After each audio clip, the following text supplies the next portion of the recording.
ಪಾಂಡು ಅವನನ್ನ ತನಗಿಂತ ಮೇಲಿನವ ಅನ್ನೋ ತರಹದಲ್ಲಿ ನೋಡ್ಕೊಂಡು ಹೋದ ಅನ್ನುವ ಮಾತನ್ನ ಮಹಾಭಾರತ ಹೇಳುತ್ತೆ.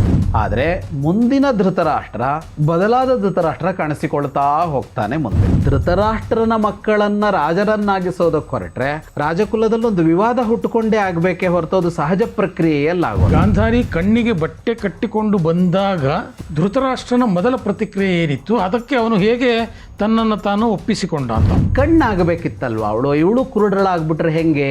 ಯಾವುದೋ ಒಬ್ಬ ಅಂಗವೈಕಲ್ಯ ಇರುವನ್ನ ಮದುವೆಯಾದೆ ಅನ್ನುವ ಭಾವ ಗಾಂಧಾರಿಗೆ ಕಾಡಲೇ ಇಲ್ಲ. ರಾಣಿಯ ಅಂತಃಪುರವೇ ಬೇರೆ, ರಾಜನ ಅಂತಃಪುರವೇ ಬೇರೆ. ಗಾಂಧಾರಿಗೆ ಅವನಿಗೆ ಕಣ್ಣಾಗಬೇಕು ಅನ್ನುವ ಅಂಶ ಇಲ್ಲವೇ ಇಲ್ಲ. ಗಾಂಧಾರಿಯದು ಇದು ತಪ್ಪು ನಿರ್ಣಯ ಅಂತ ಹಲವರು ಹೇಳ್ತಾರೆ. ಎಲ್ಲ ಸಾಮರ್ಥ್ಯ ಇದ್ದು ಎಲ್ಲ ಗುಣಗಳಿದ್ದು ಸಿಂಹಾಸನಕ್ಕೆ ಬಾರದೇ ಇರುವಂತಹ ಒಂದು ಅಂಶ ಅಲ್ಲಿ ಕಾರಣ ಆಯಿತು. ರಾಜಮನೆತನಗಳಲ್ಲಿ ಇದು ಯಾವಾಗಲೂ ಸಂಭವಿಸಿದೆ. ಅದು ಇತಿಹಾಸದಲ್ಲಿರಲಿ, ಇತಿಹಾಸಕ್ಕಿಂತ ಹಿಂದಿನ ಪುರಾಣದ ಇತಿಹಾಸಗಳಲ್ಲಿ ಕಂಡರೂ ಕೂಡ ನಾವು ಇದನ್ನು ನೋಡ್ತೀವಿ. ಎಷ್ಟೋ ಸಲ ತಮ್ಮಂದರು ಸಮರ್ಥರಾಗಿರೋದಿದೆ, ಅಣ್ಣಂದರು ಕುಳಿತುಕೊಂಡಿರೋದಿದೆ, ಆಮೇಲೆ ಅಣ್ಣಂದರನ್ನ ಬದಿಗೆ ಸರಿಸಿ ತಮ್ಮಂದರು ಬಂದಿರೋದು, ಇಂಥವೆಲ್ಲ ಎಷ್ಟೋ ನಡೆದುಕೊಂಡು ಬಂದಿದೆ.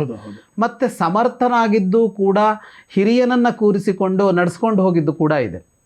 ಈಗ ಮುಂದೆ ಬರುವ ಪಾಂಡವರ ಉದಾಹರಣೆಯಲ್ಲಿ ಅದು ಕಾಣಿಸುತ್ತೆ. ರಾಮ ಲಕ್ಷ್ಮಣ ಭರತ ಶತ್ರುಘ್ನ ಅನ್ನುವಾಗಲೂ ರಾಮನಷ್ಟಲ್ಲ ಅಂತ ಅಂದರೂ ಬಹಳ ವ್ಯತ್ಯಾಸ ಭರತ ಲಕ್ಷ್ಮಣ ಶತ್ರುಘ್ನಲ್ಲಿ ಕಾಣಿಸೋದಿಲ್ಲ ಪ್ರಭುತ್ವದ ಮಾನದಂಡಗಳನ್ನು ನೋಡಿದಾಗ. ಓಕೆ, ಹಾಗಾಗಿ ಸಮರ್ಥರಾದವರು ಕುಳಿತುಕೊಳ್ಳದೆ ಇದ್ದಿದ್ದು ಇದೆ. ಇಲ್ಲಿ ಬೇರೆ ಎಲ್ಲ ಕಾರಣಕ್ಕೆ ಸಮರ್ಥನಾಗಿದ್ದರೂ ಧೃತರಾಷ್ಟ್ರ ಸಿಂಹಾಸನ ಏರದೆ ಉಳಿಬೇಕಾಯಿತು. ಆದರೆ ಪಾಂಡು ಅವನನ್ನು ತನಗಿಂತ ಮೇಲಿನವ ಅನ್ನೋ ತರಹದಲ್ಲಿ ನೋಡ್ಕೊಂಡು ಹೋದ ಅನ್ನುವ ಮಾತನ್ನು ಮಹಾಭಾರತ ಹೇಳುತ್ತೆ. ಅಂದರೆ ಈಗ ಹಿರಿಯನಾಗಿ ತಾನು ಕುಳಿತುಕೊಳ್ಳಬೇಕಾಗಿತ್ತು, ಆಗಲಿಲ್ಲ, ಮರೆಯಾಯಿತು ಅನ್ನುವ ಕೊರತೆ ಧೃತರಾಷ್ಟ್ರನಿಗೆ ಕಾಡದಂಥ ಒಂದು ವ್ಯವಸ್ಥೆಯನ್ನು ಪಾಂಡು ಜಾಣತನದಿಂದ ಮಾಡ್ಕೊಂಡು ಹೋಗಿದ್ದು ಕಾಣಿಸುತ್ತೆ. ಅವನನ್ನೇ ಅಂದರೆ ಅವನಿಗೆ ಹೇಳಿ ಕೇಳಿ ಮಾಡೋ ತರಹ, ಅವನಿಗೊಂದು ವರದಿ ಒಪ್ಪಿಸೋ ತರಹ, ಅಗ್ರವಾದದ್ದು ಯಾವುದಿರುತ್ತೋ ಮೊದಲನೇ ಪಾಲು ಅಂತ ಏನಿರುತ್ತೋ ಅದನ್ನು ಅವನಿಗೆ ಸಮರ್ಪಿಸಿ ಮುಂದುವರಿಯೋ ತರಹದ ಒಂದು ಅಂಶವನ್ನು ಪಾಂಡು ಮಾಡಿದ್ದ. ಇನ್ಕ್ಲೂಡ್ ಮಾಡಿಕೊಂಡ. ಅದು ಪಾಂಡುವಿನ ಸ್ವಭಾವವೂ ಆಗಿತ್ತು ಮತ್ತು ರಾಜತಾಂತ್ರಿಕವಾಗಿ ಕೂಡ ಅದು ಸರಿಯಾದ ಹೆಜ್ಜೆ ಆಗಿತ್ತು, ರಾಜನೀತಿಯೂ ಆಗಿತ್ತದು. ಹಾಗೆ ಮೊದಲ ಹಂತದಲ್ಲಿ ಧೃತರಾಷ್ಟ್ರನ ಬದುಕು ಮುಂದುವರೆದಿದ್ದು ಕಾಣಿಸುತ್ತೆ. ಅಂದರೆ ಪಾಂಡು ರಾಜ್ಯಭಾರ ಮಾಡ್ತಾ ಇದ್ದ ಕಾಲದವರೆಗೂ ಧೃತರಾಷ್ಟ್ರನ ಮನಸ್ಸಿನಲ್ಲಿ ಬೇರೆಯ ಯಾವ ಆಲೋಚನೆಯೂ ಬಂದಂತೆ ಕಾಣಿಸೋದಿಲ್ಲ, ಸಹಜವಾಗಿ ಮುಂದುವರಿಯುತ್ತೆ. ಆದರೆ ಮುಂದಿನ ಧೃತರಾಷ್ಟ್ರ ಬದಲಾದ ಧೃತರಾಷ್ಟ್ರ ಕಾಣಿಸಿಕೊಳ್ತಾ ಹೋಗ್ತಾನೆ ಮುಂದೆ. ಆ ಧೃತರಾಷ್ಟ್ರ ಕಾಣಿಸಿಗೋದು ಯಾವಾಗ ಅಂದರೆ ಅದು ಮಕ್ಕಳು ಹುಟ್ಟಿದ ಮೇಲಿನ ಕಥೆಯಲ್ಲಿ ಬರುತ್ತೆ ಅದು. ಈಗ ಮದುವೆ ಆಗತ್ತೆ, ಭೀಷ್ಮ ಗಾಂಧಾರಿಯನ್ನು ತಂದು ಧೃತರಾಷ್ಟ್ರನಿಗೆ ವಿವಾಹ ಮಾಡ್ತಾನೆ, ಪಾಂಡವಿಗೆ ಕುಂತಿ ಮತ್ತು ಮಾದ್ರಿಯರನ್ನು ತಂದು ವಿವಾಹ ಮಾಡ್ತಾನೆ.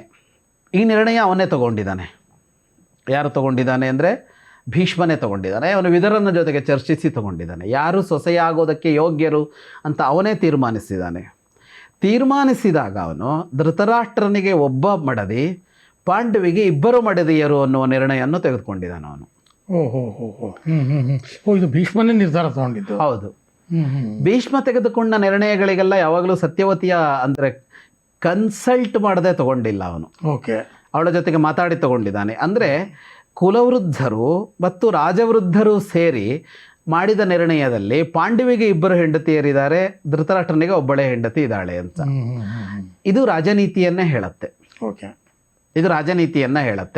ರಾಜನೀತಿಯನ್ನು ಹೇಳುತ್ತೆ ಅಂದರೆ ಅರ್ಥ ಏನು ಅಂತ ಕೇಳಿದರೆ, ಪ್ರಭುತ್ವದಲ್ಲಿ ಯಾರು ಕುಳಿತಿದ್ದಾನೋ ಅವನ ಸಂತಾನ ಮುಂದುವರ್ಕೊಂಡು ಹೋಗುತ್ತೆ ಅನ್ನೋದು ಬಹಳ ಸಹಜವಾಗಿ ಇದೆ.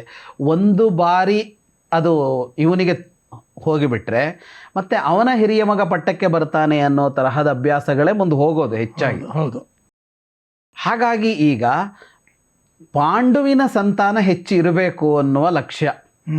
ಎರಡು ಪತ್ನಿಯರನ್ನು ತರೋದಕ್ಕೆ ಬೇರೆ ಏನೂ ಉದ್ದೇಶ ಇಲ್ಲ, ಸಂತಾನವೇ ಮುಖ್ಯವಾದದ್ದು.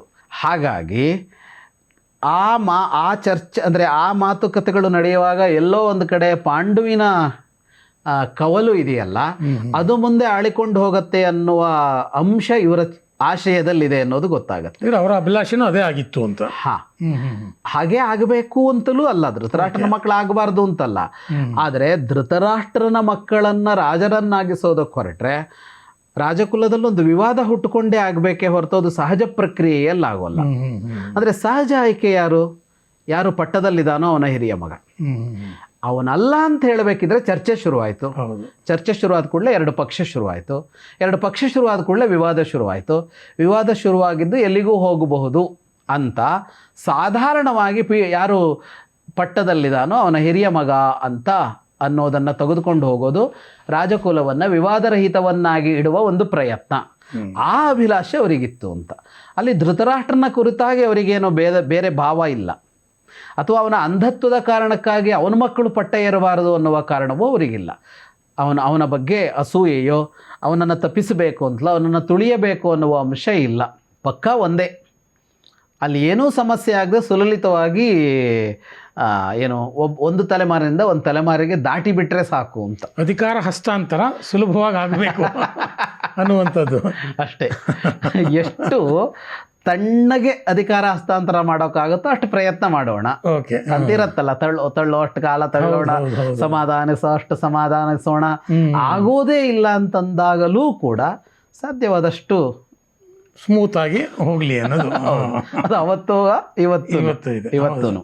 ಆದರೆ ಮುಂದೆ ಒಮ್ಮೆ ಹೀಗೆ ಸಮಸ್ಯೆ ಬರಬಹುದು ಅಂತ ಮೊದಲೇ ಯೋಚನೆ ಮಾಡೋದಿದೆಯಲ್ಲ, ಅದು ನಿಜವಾದ ಜಾಣತನ. ಆಗ ಸಮಸ್ಯೆ ಪರಿಹಾರ ಮಾಡಬೇಕು ಅನ್ನೋ ಕಾರಣಕ್ಕಾಗಿ ಮುಂದೆ ನೋಡ್ಕೊಳ್ಳೋಣ ಅಂತ ತಳ್ಳೋದಿದೆಯಲ್ಲ, ಅದು ಸಮಸ್ಯೆ ಸೃಷ್ಟಿಸುತ್ತೆ. ಆಗೊಂದು ಮಾತು ಹೀಗೆ ಆಡೋ ಮಾತು ಹೀಗೆ ತಳ್ಕೊಂಡೋಗ್ಲಿ ಅಂತ ಒಂದು ಆಡ್ಬಿಡೋದು, ಆಮೇಲೆ ನಿನ್ಗೆ ಅಂತ ಏನೋ ಒಂದು ಹೇಳ್ಬಿಡೋದು. ಆಯ್ತಾ? ಅದಕ್ಕೆ ಅವನು ಗಟ್ಟಿಯಾಗಿರ್ತಾನೆ. ಅದಕ್ಕೆ ಆ ಥರ ಮಾಡ್ಕೊಳ್ಳದೆ ಹೋಗಿದ್ದು ಇಲ್ಲಿ ಅಂತ ಸ್ಪಷ್ಟವಾದ ನಿಲುವು. ಅಂದ್ರೆ ಅದು ಸಂದೇಶವನ್ನು ಕೊಡ್ತಾ ಇರತ್ತೆ, ನೀನಲ್ಲ ಮತ್ತೆ ಅವನು ಅನ್ನೋ ಸಂದೇಶವನ್ನು ಕೊಡ್ತಾ ಇರತ್ತೆ. ಅದು ಕೊಡದೇ ಇದ್ದಾಗ ಸಮಸ್ಯೆ ಬರೋದು ಅಂತ. ಹಾಗಾಗಿ ಇವರ ಪ್ರಯತ್ನ ಇದು ನಡೆದಿತ್ತು. ಆದರೆ ಹಾಗಾಗಲಿಲ್ಲ ಮುಂದೆ ಅನ್ನೋದು ಬೇರೆ. ಹಾಗಾಗದೇ ಇದ್ದಿದ್ದಕ್ಕೆ ಕಾರಣ ಧೃತರಾಷ್ಟ್ರನ ಮನಸ್ಥಿತಿ. ಅಲ್ಲಿ ಧೃತರಾಷ್ಟ್ರ ಬದಲಾದ ಧೃತರಾಷ್ಟ್ರ ಕಾಣಿಸ್ಕೊಳ್ತಾನೆ ಮುಂದೆ. ಗಾಂಧಾರಿ ಬಂದ್ಲು, ಗಾಂಧಾರಿಯ ಜೊತೆಗೆ ವಿವಾಹ ಆಯಿತು. ಅವಳು ಕಣ್ಣಿಗೆ ಬಟ್ಟೆ ಕಟ್ಟಿಕೊಂಡೇ ಬಂದ್ಲು. ಇಲ್ಲಿ ಗಾಂಧಾರಿ ಕಣ್ಣಿಗೆ ಬಟ್ಟೆ ಕಟ್ಟಿಕೊಂಡು ಬಂದಾಗ ಧೃತರಾಷ್ಟ್ರನ ಮೊದಲ ಪ್ರತಿಕ್ರಿಯೆ ಏನಿತ್ತು, ಅದಕ್ಕೆ ಅವನು ಹೇಗೆ ತನ್ನನ್ನು ತಾನು ಒಪ್ಪಿಸಿಕೊಂಡ ಅಂತ ಆ ಒಂದು ಸಂದರ್ಭಕ್ಕೆ, ಗಾಂಧಾರಿಯ ಆ ಒಂದು ಸನ್ನಿವೇಶಕ್ಕೆ ಅಥವಾ ಆ ವ್ಯಕ್ತಿತ್ವಕ್ಕೆ ಮಹಾಭಾರತ ಅದರ ಕುರಿತು ಏನು ಮಾತಾಡದೆ ಮುಂದೋಗ್ಬಿಟ್ಟಿದೆ. ಅಲ್ಲಿ ಏನೂ ಹೇಳಿಲ್ಲ. ಗಾಂಧಾರಿ ತಾನು ಕಾಣದ ಜಗತ್ತಲ್ಲ, ತನ್ನ ಸಂಗಾತಿ ಕಾಣದ ಜಗತ್ತನ್ನು ನಾನು ನೋಡಲಾರೆ ಅಂತ ನಿರ್ಣಯಿಸಿಕೊಂಡ್ಲು ಅಂತ. ಹಾಗಾಗಿ ಕಣ್ಣಿಗೆ ಬಟ್ಟೆ ಕಟ್ಟಿಕೊಂಡ್ಲು ಅವಳು ಅನ್ನೋದು ಅಲ್ಲಿ ಬಂತು. ಅವಳು ಬಂದ್ಲು, ಮದುವೆ ಆದ್ಲು ಅಂತ ಅಷ್ಟೇ ಹೇಳತ್ತೆ ಬಿಟ್ರೆ ಅವರ ಬಗ್ಗೆ ಏನೂ ಮಾತಾಡೋಲ್ಲ. ಆದರೆ ಅದರ ಮುಂದಿನ ಅಂಶಗಳನ್ನು ಗಮನಿಸಿದಾಗ ಅವರಿಬ್ಬರ ನಡುವೆ ಇದ್ದ ಒಂದು ಬಾಂಡಿಂಗ್ ಅಂತ ನೋಡಿದರೆ, ಬಾಂಧವ್ಯ ಅಂತ ನೋಡಿದರೆ ಬಹಳ ಚೆನ್ನಾಗಿತ್ತು ಅದು. ಅಂದರೆ ಗಾಂಧಾರಿಗೆ ಯಾವ ಹಂತದಲ್ಲೂ ತಾನು ಯಾವುದೋ ಒಬ್ಬ ಅಂಗವೈಕಲ್ಯ ಇರುವವನ್ನ ಮದುವೆಯಾದೆ ಅನ್ನುವ ಭಾವ ಗಾಂಧಾರಿಗೆ ಕಾಡಲೇ ಇಲ್ಲ. ಮತ್ತು ಧೃತರಾಷ್ಟ್ರನಿಗೆ ಸಹಜವಾಗಿಯೇ ಅವಳ ಬಗ್ಗೆ ಅತ್ಯಂತ ಗೌರವಾದರಗಳು ಇದ್ದುವು. ಅದಕ್ಕೆ ಪ್ರಮುಖ ಕಾರಣವೇ ಅವಳ ಆ ನಿರ್ಣಯ ಅಂತ. ಅಂದರೆ ತಾನು ಭೋಗಿಸದ್ದನ್ನು ಅವಳೂ ಭೋಗಿಸೋದಿಲ್ಲ ಅಂತ ನಿರ್ಣಯಿಸಿದಾಳೆ ಅಂತಂದಾಗ ಆ ತ್ಯಾಗ ಇದೆಯಲ್ಲ, ಅದು ಬಹಳ ದೊಡ್ಡ ಕೆಲಸ ಮಾಡುತ್ತೆ. ಪ್ರೀತಿ ಅನ್ನೋದು ಯಾವಾಗಲೂ ತ್ಯಾಗದಿಂದ ಅಭಿವ್ಯಕ್ತವಾಗುತ್ತೆ. ಪ್ರೀತಿಯನ್ನು ತೋರಿಸೋದೇ ತ್ಯಾಗದ ಮೂಲಕ. ನನಗಾಗಿ ಯಾರೋ ತ್ಯಾಗ ಮಾಡಿದ್ದಾರೆ ಅಂತ ಅಂದಾಗ ಒಬ್ಬ ಸಜ್ಜನಿಕೆಯ ಮನಸ್ಸಿನವನು ಅವರನ್ನು ಬಹಳವಾಗಿ ಪ್ರೀತಿಸ್ತಾನೆ, ಆಧರಿಸ್ತಾನೆ. ಪ್ರೀತಿಸ್ತಾನೆ ಅನ್ನೋದರ ಜೊತೆಗೆ ಗೌರವಿಸುವ ಅಂಶ ಬಂದ್ಬಿಡತ್ತೆ. ಅಲ್ಲಿ ಗೌರವಿಸುವ ಅಂಶ ಬಂದ್ಬಿಡತ್ತಲ್ಲ. ಗಾಂಧಾರಿಯ ಕುರಿತು ಧೃತರಾಷ್ಟ್ರನಿಗೆ ಮುಂದೆ ಕಾಣಿಸುವ ಗೌರವಗಳ ಮೇಲೆ ಇದು ಕೆಲಸ ಮಾಡಿದೆ ಅನ್ನೋದು ಗೊತ್ತಾಗುತ್ತೆ. ನನಗಾಗಿ ತ್ಯಾಗ ಮಾಡಿದವಳು ಅಂತಂದಾಗ ಅವಳ ಮಾತಿಗೊಂದು ಬೆಲೆ ಜಾಸ್ತಿ ಆಗತ್ತೆ. ಯಾಕಂದರೆ ಸಹಜವಾಗಿ ಸಾಮಾನ್ಯವಾಗಿ ನಾವು ದಿನನಿತ್ಯದ ಬದುಕಿನಲ್ಲಿ ನೋಡುವಂಥದ್ದು ಅಂದರೆ, ಒಬ್ಬನಿಗೆ ಕಣ್ಣು ಕಾಣ್ತಾ ಇಲ್ಲ ಅಥವಾ ಆತ ಅಂಧ ಆಗಿದ್ದಾನೆ ಅಂದಾಗ ಆತ ಸಹಜವಾಗಿ ಬಯಸೋದು ನನ್ನ ಸಂಗಾತಿಗಾದರೂ ಕಣ್ಣು ಕಾಣಲಿ, ಆ ಮುಖಾಂತರ ಅವಳ ಮುಖಾಂತರ ನಾನು ಜಗತ್ತನ್ನು ನೋಡಬಹುದು ಅನ್ನೋವಂಥ ಒಂದು ಅಭಿಲಾಷೆ ಯಾವುದೇ ಒಬ್ಬ ಅಂಧನಿಗೆ ಇರುತ್ತೆ ಅನ್ನುವಂಥದ್ದು ಒಂದು ಸಹಜವಾದಂಥ ಒಂದು ನಿರೀಕ್ಷೆ. ಅಂಥ ನಿರೀಕ್ಷೆಗಳೂ ಇರಲಿಲ್ಲ. ಇಲ್ಲ, ಅದು ನೀವು ಹೇಳಿದ ನಿರೀಕ್ಷೆ ಸಹಜವಾಗಿ ಎಲ್ಲ ಇವರಿಗಿರುತ್ತೆ. ಅದರ ಜೊತೆಗೆ ಈಗ ಹಲವರು ಆಕ್ಷೇಪನೂ ಮಾಡ್ತಾರೆ. ಗಾಂಧಾರಿಯದು ಇದು ತಪ್ಪು ನಿರ್ಣಯ ಅಂತ ಹಲವರು ಹೇಳ್ತಾರೆ. ಯಾಕೆಂದರೆ ಕಣ್ಣಾಗಬೇಕಿತ್ತಲ್ವ ಇವಳು ಕುರುಡಳಾಗ್ಬಿಟ್ರೆ ಹೆಂಗೆ? ಹಾಂ ಹೌದು. ಹಾಗಾಗಿ ಅವಳ ನಿರ್ಣಯ ಅಂಥ ವಿವೇಕಪೂರ್ಣವಾದ ನಿರ್ಣಯ ಅಲ್ಲ ಅಂತ ಮಾತಾಡ್ತಾರೆ. ಆದರೆ ಅಲ್ಲಿಗೇನು ಅಂದರೆ, ಈಗ ಕಣ್ಣು ಕಾಣದ ಒಬ್ಬನನ್ನು ಕೈ ಹಿಡಿದು ನಡೆಸಬೇಕಾದ ಸಾಧ್ಯತೆಗಳು, ಅವಕಾಶಗಳು ರಾಣಿಗೆ ಇರ್ತಾನೆ ಇರಲಿಲ್ಲ ರಾಜಕುಲಗಳಲ್ಲಿ. ಓಕೆ. ನಮ್ಮಲ್ಲಿ ಏನು ಅಂದರೆ, ಒಬ್ಬ ಗಂಡನೋ ಹೆಂಡತಿಯೋ ಒಬ್ಬ ಸಂಗಾತಿ ಸಂಪೂರ್ಣ ಕುರುಡನಾದ ಅಂದರೆ 24 ಗಂಟೆ ಅವನನ್ನು ಅಟೆಂಡ್ ಮಾಡೋದು ಇನ್ನೊಬ್ಬ ಸಂಗಾತಿ ಆಗಿರ್ತಾನೆ. ಹೌದು. ರಾಜರಲ್ಲಿ ರಾಣಿಯರು ಆ ತರಹದ ಪತಿ ಸೇವೆಯನ್ನು ಮಾಡೋದು ಅಥವಾ ಪತಿಗೆ ಒದಗೋದು ಅನ್ನೋದು ಇಲ್ವೇ ಇಲ್ಲ. ರಾಣಿದೊಂದು ಮನೆ, ರಾಜನದ್ದೊಂದು ಮನೆ. ನಮ್ಮಂತೆ ಒಟ್ಟಿನ ಬದುಕಲ್ಲ ಅದು. ಅಂದರೆ ಒಂದೇ ಮನೆಯಲ್ಲಿ ಒಂದೇ ಬೆಡ್ರೂಮ್ನಲ್ಲೇ ಬದುಕೋದು ಅಂತ ಇದೆಯಲ್ಲ, ಆ ಥರ ರಾಜರುಗಳು ಬದುಕ್ತಲೇ ಇರಲಿಲ್ಲ. ರಾಣಿಯ ಅಂತಃಪುರವೇ ಬೇರೆ, ರಾಜನ ಅಂತಃಪುರವೇ ಬೇರೆ. ಓಕೆ. ಇವನ ವ್ಯವಸ್ಥೆಯೇ ಬೇರೆ. ಇವನ ಅಷ್ಟೂ ಕೆಲಸಗಳಿಗೆ ಒದಗಿ ಬರೋರು ಬೇರೆ.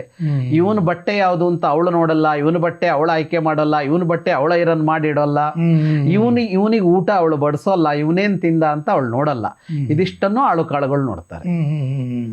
ಮತ್ತು ಅದಕ್ಕೆ ಬೇಕಾದ ಮ್ಯಾನೇಜರ್ಗಳು ಇವನಿಗೆ ಬೇರೆ ಇರ್ತಾರೆ, ಅವಳಿಗೆ ಬೇರೆ ಇರ್ತಾಳೆ. ಹಾಗಾಗಿ ಸಾಮಾನ್ಯ ಮನುಷ್ಯರ ದಾಂಪತ್ಯಕ್ಕೂ ರಾಜರಾಣಿಯರ ದಾಂಪತ್ಯಕ್ಕೂ ಬಹಳ ಬಹಳ ಬಹಳ ವ್ಯತ್ಯಾಸ. ದಿನದಲ್ಲಿ ಒಂದು ಬಾರಿಯೂ ಅವರು ಭೇಟಿ ಮಾಡದೆ ಕಳೆದಿರ್ತಾರೆ.